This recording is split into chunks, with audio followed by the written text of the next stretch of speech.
رسول کی علامت یہ ہے کہ اس طرح سے اس روز کو منایا جائے، عید منائی جائے، کھانا کھلایا جائے، جلوس نکالے جائے، جلسے کیے جائے اور صدقہ اور خیرات کیا جائے اور پتہ نہیں کیا۔ اگر سلف منا لیتے تو کوئی حرج نہیں ہوتا، لیکن سلف نے چونکہ منایا نہیں تو ہم بھی نہیں منا سکتے۔ مطلب وہ جاؤں میں نہ خیر القرون میں ملتا ہے رسول اللہ کے زمانے میں، نہ صحابہ کے، نہ تابعین کے، نہ اماموں کے، نہ سلف صالحین کے، پھر کہاں سے اس کی دلیل؟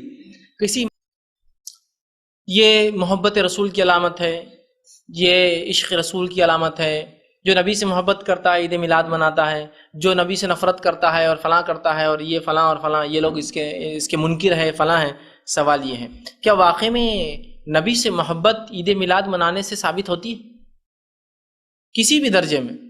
دیکھیے سب سے پہلے اس سے پہلے کہ موضوع پہ آگے جاؤں میں یہ بات کی وضاحت کرنا چاہتا ہوں کہ نبی اکرم صلی اللہ علیہ وسلم کی پیدائش کی خوشی ہمیں بھی ہے، ہم اس خوشی کے منکر نہیں ہیں، ہمیں بھی اس پیدائش کی خوشی ہے، لیکن وہ خوشی اور ہمارے غم شریعت کے تابع ہے پورے۔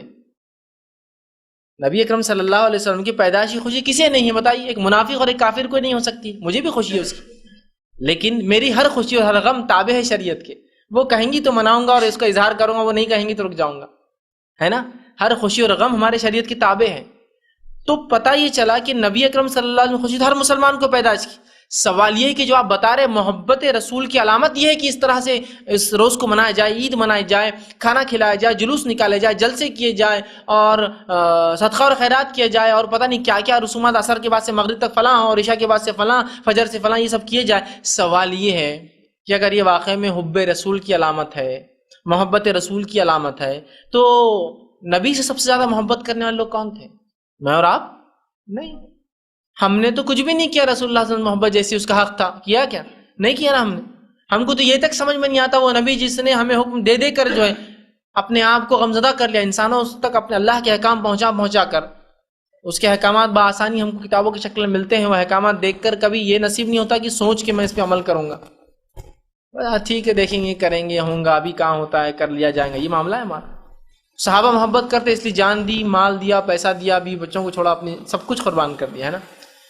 تو اگر یہ واقعی محبت رسول کی علامت ہے تو بتائیے مجھے کہ کتنے صحابہ نے یہ دن منایا کسی بھی درجے میں؟ میں اب اس میں کچھ وہ نہیں، کسی بھی درجے میں لسٹ اور ہائیسٹ جس کو بولیں، کم سے کم اور زیادہ، کس صحابی سے ثابت ہے کیا کہ اس صحابی نے اس دن کو کوئی ذکر کیا، اس دن میلاد کا جلوس کیا، اس دن رسم کیا، اس دن کھانا پکایا، اس دن جو ہے فلاں کیا، اس دن کوئی دعائیں کی، اس دن کچھ بھی کیا؟ مجھے ایک واقعہ دیجیے۔ ایک واقعے کی محتاج ہے ہم لوگ، مسلمان ہونے کے ناطے ہم تو جو ہے دلیل کے محتاج ہوتے ہیں نا، اللہ کی کتاب کے محتاج ہیں۔ صحابہ کے آثار آ جائے تو ہم آگے بڑھیں گے، ورنہ ہم تو فل اسٹاپ رہتا لگا دیتے ہیں۔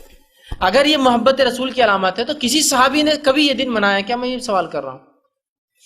میں کچھ دن پہلے انٹرنیٹ پہ بیٹھا تھا تو ایک صاحب نے لکھا، رہے آپ خلاف بولتے ہیں عید میلاد النبی کی۔ علامہ ابن تیمیہ لکھتے ہیں کہ اگر سلف اس کو منا لیتے تو اس میں کوئی حرج نہیں تھا۔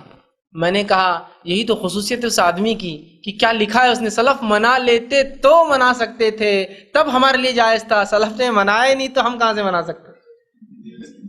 جس کو بولتے ہیں یہ گریٹنس ہوتی ہے کہ انسان کی یہی خصوصیت اس کی اعلیٰ درجہ ہوتا ہے کہ وہ کیا لکھ رہے ہیں کہ نبی کی پیدائش، ظاہر سی بات ہے خوشی ہونا چاہیے، مجھے بھی، آپ کو بھی ہونا چاہیے، لیکن ہماری خوشی تابع ہے کسی کی، اس وجہ سے ہم اس کو ویسے نہیں منا جیسے لوگ مناتے ہیں اپنے دل کی حد تک، اور وہ خوشی محبت ہے اور محبت اطاعت ہے، اس اطاعت کر کے ہم بتاتے ہیں کہ ہاں ہم نبی سے محبت کرتے ہیں نا۔ تو وہ کیا لکھ رہے ہیں علامہ ابن تیمیہ؟ واقعی میں قول صحیح ہے ان کا، وہ لکھتے ہیں کہ اگر سلف منا لیتے تو کوئی حرج نہیں ہوتا، لیکن سلف نے چونکہ منایا نہیں تو ہم بھی نہیں منا سکتے۔ مطلب وہ انہوں نے خالی اتنا لکھا، سلف منا لیتے تو کوئی حرج نہیں تھا۔ میں نے کہا آگے بھی لکھتے کہ یہی تو خصوصیت تھی اس آدمی کی کہ جب لکھ رہا ہے قلم تو یہ کہہ رہے ہیں کہ سلف منا لیتے تو کوئی حرج نہیں، لیکن یہی دلیل ہے کہ نہیں منایا تو تم بھی مت مناؤ میرے بھائی، ان کو حرج نہیں تھا تو انہوں نے نہیں کیا، تو تم کیوں آگے بڑھتے ہو؟ جس چیز میں جب حرج نہیں تھا تو انہوں نے نہیں کیا تو تم کیوں جو ہے ایسا کام کرتے ہو انہوں نے نہیں کیا؟ تو یہ خصوصیت ایک عالم کی، آپ اس کی بات کو سمجھیے، اس پہ غور کیجیے کہ کس طرح سے وہ دلیل لے کر آ رہے اپنی بات، کہ سلف کو خوشی تھی اس کی، منا لیتے تو کوئی حرج نہیں تھا، لیکن یہی دلیل ہے کہ انہوں نے نہیں منایا تو ہم بھی نہ منائیں۔ ٹھیک ہے، تو بہرحال محبت رسول کی کوئی علامت، عشق رسول کی کوئی علامت جلسے جلائس آپ کی پیدائش منانا نہیں ہے میرے بھائی۔ اگر ہوتا تو صحابہ مناتے اس کو، سب سے پہلے خلفاء راشدین مناتے، اس لیے کہ 2 سسر ہے تو 2 داماد ہیں۔ ابوبکر صدیق سسر ہے، چلو ان کا زمانہ بڑا کم تھا نہیں منا سکے۔ عمر ابن خطاب یہ بھی سسر ہے اور 10 سال خلافت کی، اور زبردست خلافت، یہ ایسی کوئی خلافت نہیں جس میں کوئی حملہ ہوا، بارڈرز پہ تھی سب جنگیں، مسلمان حکومت اپنے سینٹر میں آب و تاب پر تھی، اپنے عروج پر تھی. تو کوئی ایسے حالات بھی نہیں تھے کہ ابوبکر صدیق کے زمانے میں جو حالات تھے کہ خود لوگوں نے مرتد ہو گئے تھے بہت سے لوگ اور ان کے خلاف جنگ ہونا، کچھ بھی نہیں، ایک دم سکون بھرے علاقے. اچھا عثمان ابن عفان رضی اللہ کم و بیش 10 سے 12 سال اپنے خلافت کی. آپ تو دو بیٹیوں سے آپ کا نکاح ہوا ہے نا، انہوں نے کیوں نہیں منایا؟ عشق رسول، محبت رسول نہیں تھا ان کو؟ اچھا اس کے بعد علی بن ابی طالب رضی اللہ عنہ، بھائی بھی ہے رشتے میں، آپ کے داماد بھی ہے، اپنے رسول سے محبت بھی کرتے ہیں، ان کے بڑے فضائل آتے ہیں حدیث کے اندر، انہوں نے کیوں نہیں منایا میرے بھائی؟ ان کو نہیں سمجھ میں آئی تھی.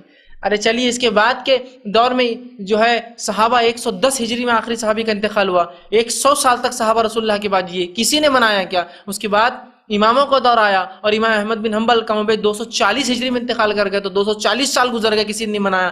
اس کے بعد کے ادوار میں آپ کو محدثین کا دور ختم ہونے تک 470 ہجری تک بھی آپ کو ایک واقعہ نہیں ملے گا اس کو منایا گیا. سوال یہ اب کہاں جاؤں میں؟ نہ خیر القرون میں ملتا ہے رسول اللہ کے زمانے میں، نہ صحابہ کے، نہ تابعین کے، نہ اماموں کے، نہ سلف صالحین کے. پھر کہاں سے اس کی دلیل؟ کسی امام نے تک باب باندھنا تھا اپنے فقہ کے اندر عید میلاد النبی کے فضائل اور مسائل. ہونا چاہیے نا، مسلک میں ہونا چاہیے نا، ہر چیز کی دلیل ہوتی ہے. فقہ بھی کوئی چیز ہے نا، ظاہر سی بات ہے، دین کی ایک سمجھ ہے، وہ بھی کہاں ہے اس میں کوئی باب ہے کسی امام کا؟ تو یاد رکھیے یہ سب خرافات ہے، یاد رکھیے. اس لیے کہ آپ مخالفت میں کر رہے ہیں اللہ کے رسول کی، آپ نے کبھی نہیں کی. نہیں نہیں نہیں نہیں نہیں، آپ غلط ہے، آپ غلط ہے.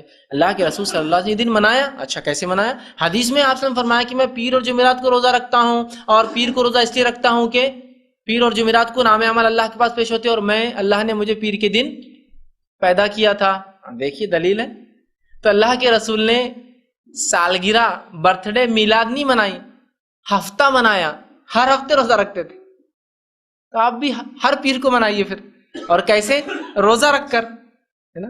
تو آپ پتہ چلا کہ اللہ کے رسول نے، اللہ نے چونکہ آپ کو پیدا کیا تھا اس کے شکر میں ہر اس دن روزہ رکھا جس دن آپ پیدا ہوئے، پیر کا دن، اور اس دن نام اعمال بھی جاتے. دو باتیں ایک ساتھ ہو گئی تھی، آپ کی پیدائش اور نام اعمال جا رہے تھے اللہ کے پاس، دونوں مکس ہو گئے. تو کہا میں شکر میں کرتا ہوں کہ اللہ نے اس دن پیدا کیا، اور نام اعمال بھی اللہ کے پاس جاتے ہیں. تو ہفتہ منایا نا، آپ سالہ کیوں منا رہے؟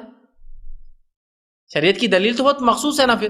اور وہ بھی روزہ رکھ کر، کھا پی کے، ناچ گا کر، جھنڈے لگا کر کہاں منایا آپ نے؟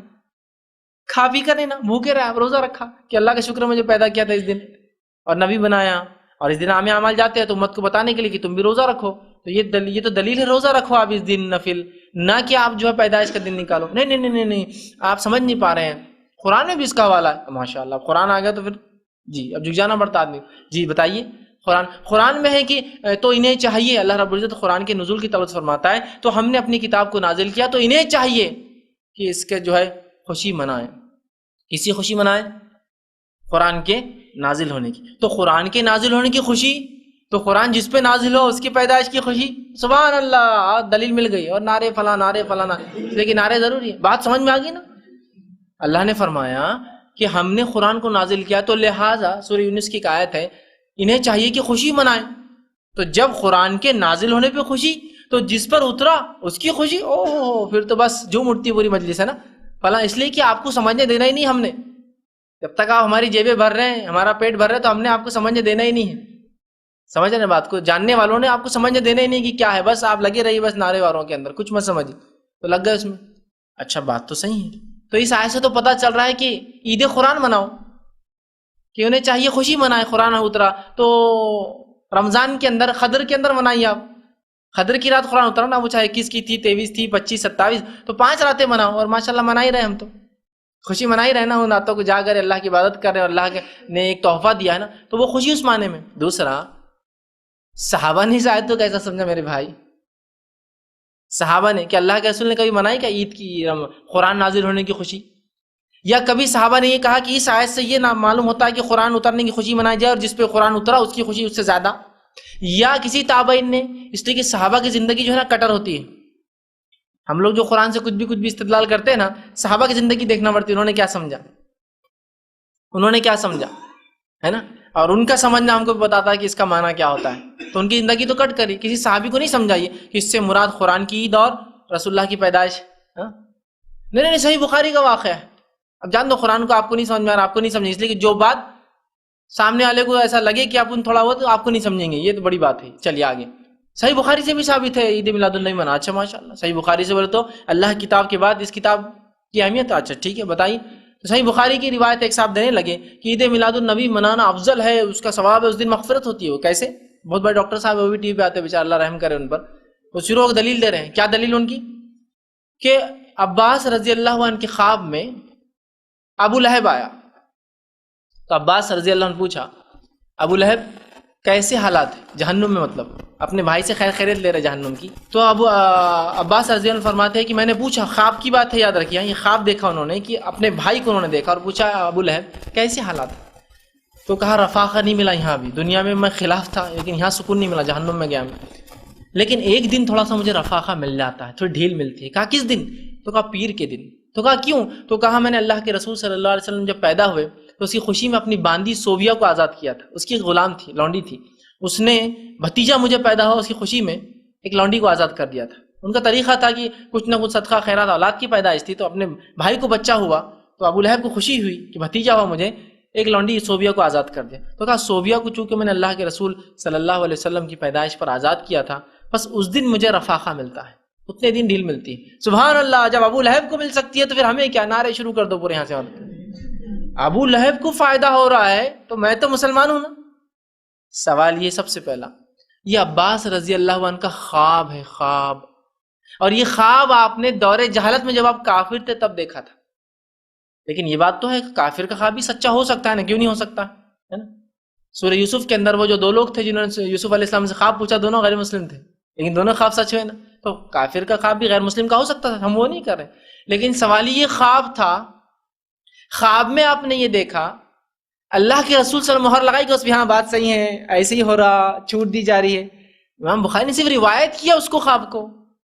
اس سے کوئی فضائل ثابت ہوتے ہیں, کوئی مسائل نکل رہے ہیں, کوئی اللہ کے رسول اٹیسٹ کر رہے ہیں, کوئی صحابہ کہہ رہے ہیں کہ ہاں ہاں یہ بالکل صحیح ہے اور ہمیں بھی چاہیے ہم لونڈی آزاد کریں.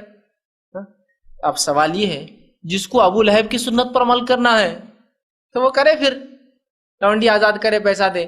لیکن عمر کی سنت, ابو بکر کی سنت بھی یہ نہیں ہے, عمر کی بھی نہیں ہے, عثمان کی نہیں ہے, علی کی نہیں, اس لیے کہ رشتہ دار, اس لیے ان کا نام خاص لے رہا ہوں.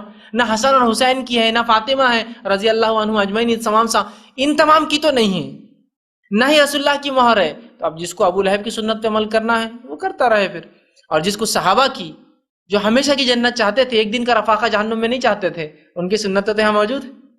یہ ہمیشہ کی جنت چاہ رہے ہیں نا, ایک دن کا جہنم کا رفاقہ چاہنے والے لوگ ہیں. تو ابو لہب کی سنت دن خوب جشن منا لے, جہنم میں جائیں گے, ایک دن بچ جائیں گے بس. اگر یہ حدیث کو صحیح بھی لے لے تو اس سے پتہ یہ چل رہا کہ عید, اچھا اس کو بھی ایک دن رفاقہ مل رہا پیر کے دن, ان کو بھی ایک ہی دن رفاقہ ملیں گا. پھر ہم یہ چاہ رہے کہ ایک دن کا رفاقہ, ہم تو ہمیشہ کی رفاقت رسول اللہ کی صحبت چاہتے ہیں اور ہمیشہ کا فائدہ. تو جس کے لیے آپ کو رسول اللہ صلی اللہ علیہ وسلم کو اور صحابہ کی سنت کو دیکھنا پڑے گا. ان میں سے کسی نے بھی حدیث کو ایسا نہیں سمجھا کہ اس دن صدقہ اور خیرات کیا جائے. بھائی کہاں سے کہاں بات ملا رہے ہو لا کر, یہ کیا دلیل ہے؟ یہ من گھڑت باتیں ہیں. کیا صحابہ نے کبھی سمجھا اس حدیث کو ایسا؟ تو صحابہ کی زندگی کٹر ہے, برابر لا کر انسان کو ٹریک پہ کھڑے کر دے. تو کوئی یہ محبت رسول کی علامت نہیں, کوئی عشق رسول کی دلیل نہیں, کوئی قرآن حدیث سے ثابت نہیں, کسی مسلک سے اس کا وجود نہیں, کسی نے نہیں کیا. بھائی کہاں سے شروع ہوا؟ تو یاد رکھیے یہ عید میلاد النبی